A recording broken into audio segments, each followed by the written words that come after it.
बिस्मिल्लाहिर्रहमानिर्रहीम। अस्सलाम वालेकुम। आज 24 जून है और दिन है मंगल का। बिला आखिर लाहौर हाई कोर्ट ने महफूज फैसला सुना दिया है। लाहौर हाई कोर्ट के दो जजेस जस्टिस शहबाज रिजवी और जस्टिस तारिक महमूद बाजवा ने इमरान खान की 9 मई के 8 मुकदमात में ज़मानतें मुस्तरद कर दी हैं। ये वो केस है जिस केस में ये कोई इमरान खान को मैं एग्जैक्ट आपको तादाद अगली वीडियो में बताऊंगा इसके ऊपर मुकम्मल काम करके। इमरान खान की ये तकरीबन कोई 20-22 केसेस में इमरान खान की 9 मई के केसों में इमरान खान साहब की गिरफ्तारी डाली गई थी और उसमें हुआ ये था कि कुछ केसेस में इमरान खान साहब की ज़मानतें जो हैं वो अप्लाई की गई और पहले मुस्तरद हुई नीचे ATC से और उसको चैलेंज किया गया लाहौर हाई कोर्ट में। और लाहौर हाई कोर्ट के 2 आज़ाद जजेस, मैं उन जजेस के नाम भी आपको दोबारा बताऊंगा। फिल वक्त आपको बताने का मकसद सिर्फ ये है कि एक ही नोयत के केसेस, एक ही तरह का इल्ज़ाम और एक ही तरह के केसेस, उनमें आधे केसेस में लाहौर हाई कोर्ट के जब आज़ाद जजेस के सामने केस लगा जो अपने हलफ से वफा करने वाले थे तो उन्होंने अपने हलफ के मुताबिक फैसला किया और इमरान खान की ज़मानत उन्होंने मंजूर कर ली थी। और मैं नाम दोबारा कंफर्म करूंगा लेकिन मेरा ख्याल है कि वो 2 जज तारिक सलीम शेख साहब और अनवारुल हक पन्नू साहब थे। फिर वो फैसला सुप्रीम कोर्ट में चैलेंज हुआ लेकिन सुप्रीम कोर्ट ने वो फैसला बरकरार रखा और सुप्रीम कोर्ट ने मोहर लगा दी कि उन 2 आज़ाद जजेस जो अपने हलफ से वफा करने वाले थे उनका फैसला दुरुस्त है। अब इमरान खान साहब की जो बाकी केसेस थे उनमें इमरान खान साहब की जमानतें अप्लाई होती हैं लाहौर हाई कोर्ट में। केस आलिया नीलम साहब नहीं लगाती, एक लंबा टाइम है, 1 साल से ज़्यादा हो गया है ये मामला चलते हुए।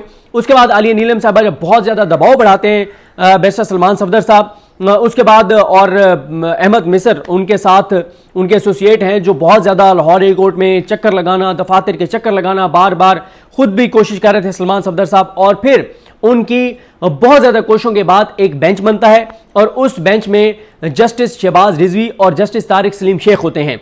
उसमें समाअत चलती है, दलाइल मुकम्मल होते हैं।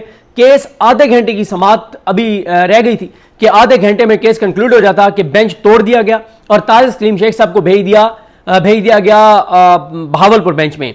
अगर वो केस चलता रहता तो शहबाज रिजवी साहब चाहे इमरान खान की जमानतें मुस्तरद करते लेकिन तारिक सलीम शेख साहब, मुझे अभी आगे वो क्या करते हैं नहीं पता, लेकिन अब तक उनके तकरीबन जो मेन फैसले हमारे सामने आए हैं उसमें उन्होंने अपने हलफ से वफा किया और अपने हलफ के मुताबिक फैसले किए हैं। तो ये बात कंफर्म है कि कम से कम वो इमरान खान को जमानतें दे देते और शहबाज रिजवी साहब ने आज बता दिया कि उन्होंने क्या फैसला देना था।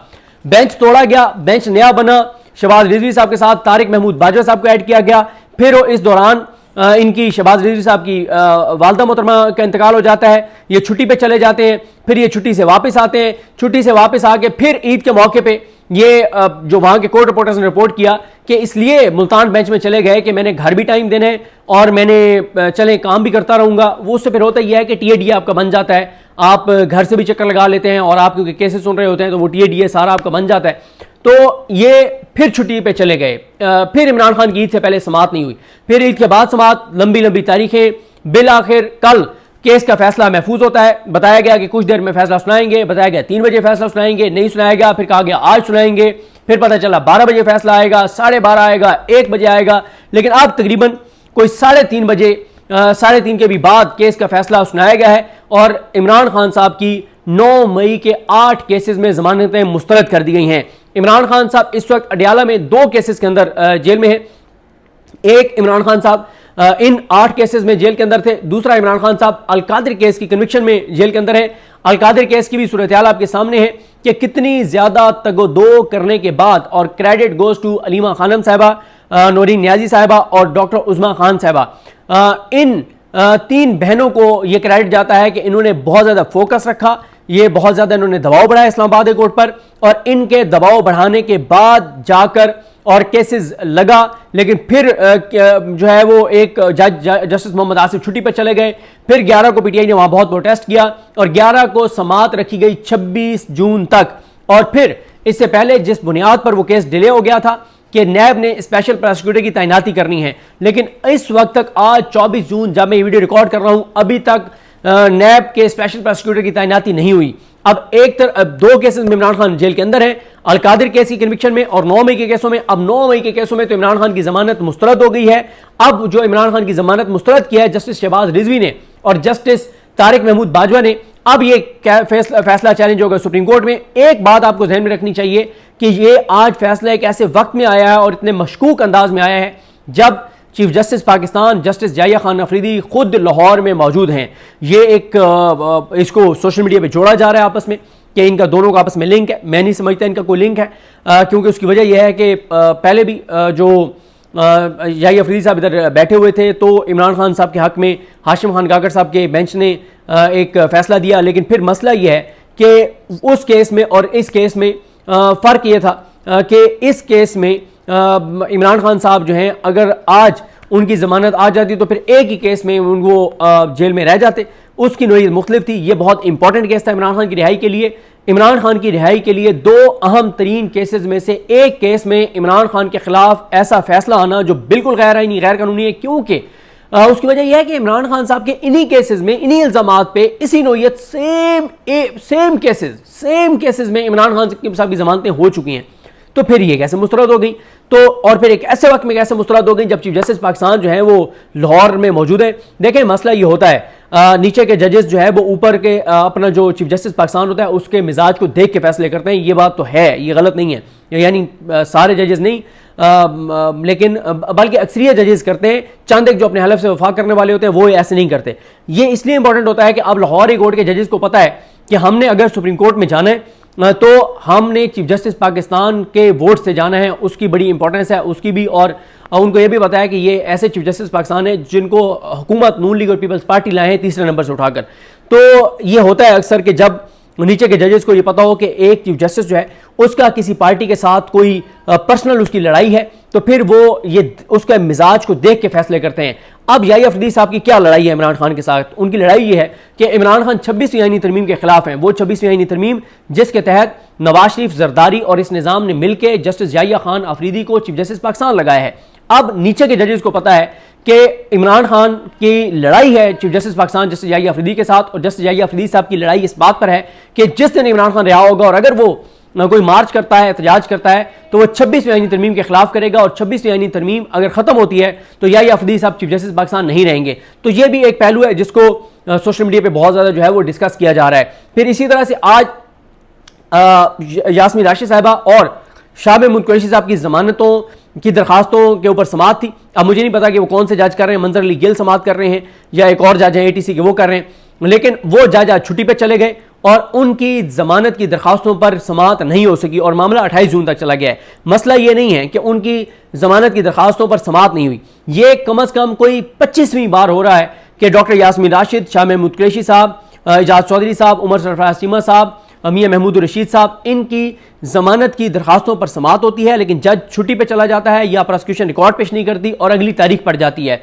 इसमें सबसे इंपॉर्टेंट पॉइंट यह है कि PTI का मरकजी मीडिया, PTI पंजाब का मीडिया, PTI के MNAs, MPAs, टिकट होल्डर्स एक लफ्ज इस चीज पर नहीं बोलते, ना कोई एहतजाज किया जाता है, ना कोई आवाज उठाई जाती है कि क्यों शाह महमूद कुरैशी, यास्मीन राशिद साहिबा, एजाज चौधरी साहब, उमर सरफराज चीमा साहब, मियां महमूद रशीद साहब की जमानत पर फैसला नहीं हो सका, और कौन सा वो जज है जिसने फैसला नहीं किया, कौन सा जज है जो इनका केस नहीं सुन रहा।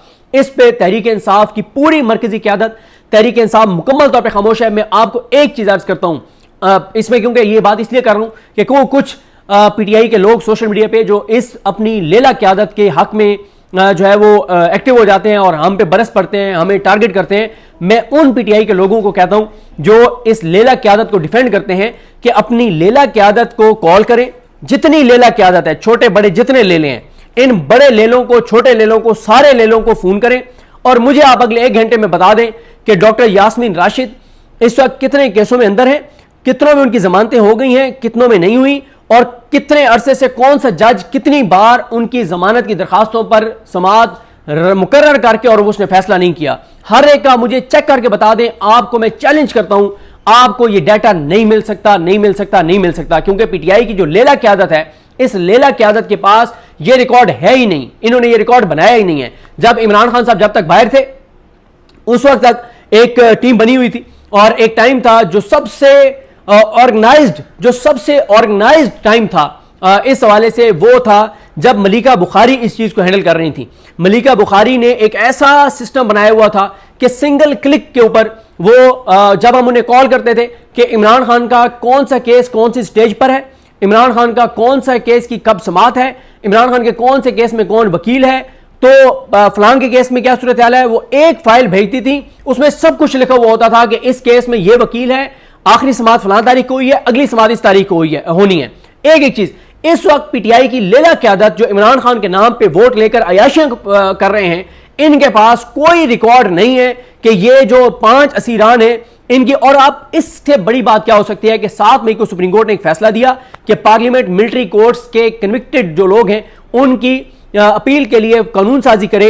45 दिन मुकम्मल हो गए, कानून साजी नहीं हुई। फायजा मुराद ने सिर्फ वीडियो पैगाम जारी किया है, उनके अलावा पीटीआई की पूरी लेला क़यादत खामोश है। जो कुछ हसन न्याजी, हैदर मजीद, उन सारे कैदियों के साथ हो रहा है, जो कुछ यास्मीन राशिद साहब वगैरह के साथ हो रहा है, जो एजाज चौधरी के साथ हो रहा है, इस पे पीटीआई की लेला क़यादत मुकम्मल तौर पे खामोश है, कोई उनका फोकस नहीं है। हालांकि जो पीटीआई की लेला क़यादत है, जो पीटीआई के एमएनए एमपीएज लेले हैं, इन सारे लेलों को जो वोट पड़ा है वो इन असीरान के ऊपर होने वाले जुल्म की हमदर्दी में पड़ा है, इन कैदियों की वजह से पड़ा है, इमरान खान की कैद की वजह से पड़ा है, बुशरा बीबी के साथ होने वाले जुल्म की वजह से पड़ा है।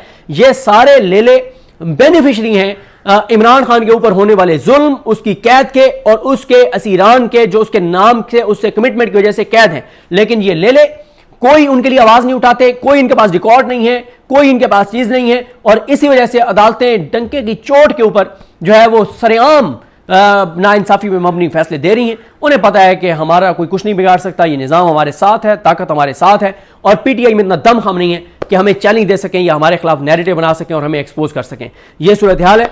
अब इमरान खान साहब की ये 9 मई की जमानतें चैलेंज होंगी सुप्रीम कोर्ट में। फिर जस्टिस जाहिया खान साहब का ये हो कि इख्तियार है कि वो किस बेंच को भेजते हैं, और फिर उस बेंच पे है कि वो कितने महीने ये चलाता है, कितने हफ्ते ये चलाता है। तो इमरान खान की रिहाई मुझे बिल्कुल नज़र नहीं आती, और इस वक्त तो मुझे इमरान खान की अगले 6-7 माह तो किसी सूरत, कुछ लोग 2 साल कहते हैं कि इमरान खान नवंबर 2027 से पहले बाहर नहीं आएगा, दुरुस्त होगी उनकी बात, लेकिन अगले 4 से 6 माह तो इन 2 केसेस में मैं देख रहा हूं कि इस एक केस के ऊपर 9 मई वाले के ऊपर भी कम से कम 2-3 माह तो आराम से supreme court, justice Yahya Khan साहब की सुप्रीम कोर्ट इसके ऊपर लगा देगी, क्योंकि उन्हें भी पता है कि इमरान खान की रिहाई उनकी सीट के लिए खतरा है। जिस दिन इमरान खान बाहर आया उसने तहरीक चलाई 26 आईनी तरमीम के खिलाफ, और 26 आईनी तरमीम अगर खत्म होती है तो चीफ जस्टिस पाकिस्तान या अफरीदी साहब चीफ जस्टिस पाकिस्तान नहीं रहेंगे। तो ये एक उनकी बराह रास्त इमरान खान से एक लड़ाई है, और उस लड़ाई को इमरान खान भुगत रहे हैं। और इमरान खान की वो लड़ाई अपनी ज़ात के लिए नहीं है, 26 आईनी तरमीम कि वो अगर मुखालफत कर रहे हैं तो वो इसलिए कर रहे हैं कि ये पाकिस्तान के खिलाफ है, पाकिस्तान के लोगों के खिलाफ है। और इस एक असूली मौक़िफ़ की वजह से उन्होंने chief justice Pakistan justice Yahya Afridi को भी अपना बहुत बड़ा दुश्मन बना लिया है। मुझे अपनी दुआ में याद रखें। अल्लाह करीम हम सबका हामी नासर हो। अल्लाह हाफ़िज़।